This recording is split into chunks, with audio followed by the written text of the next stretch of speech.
Hello everyone, তো সবাই কেমন আছো? তো গতকাল ছিল হচ্ছে আমার ব্যাক।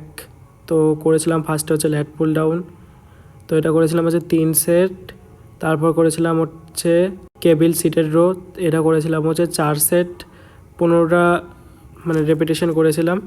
তারপর করেছিলাম হচ্ছে third exercise bent over row. তো এটা করেছিলাম হচ্ছে 3 সেট, লাইট ওয়েট দিয়ে করেছিলাম।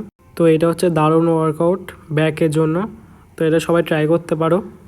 তো ফোর্থ এক্সারসাইজ হচ্ছে ওয়ান হ্যান্ড ডাম্বেল রো। এটা করেছিলাম হচ্ছে 3 সেট। প্রতিটা সেটে ওয়েট ইনক্রিজ করেছি, আর র্যাপও মানে 15টা করে মারছিলাম। তো ওয়ার্কআউট হয়ে গেছে আমার হচ্ছে শেষ। তো একটু পোজিং করে নিজেকে দেখছিলাম তো কেমন লাগছে। তো আরেকটা কথা, তো আমাদের জিমের মধ্যে এটা হনুমানজির ছবি বানানো হয়েছে। তো কেমন লাগছে সবাই বলো। তো দেখা হচ্ছে নেক্সট ব্লগে। সবাই ভালো থেকো, সুস্থ থেকো।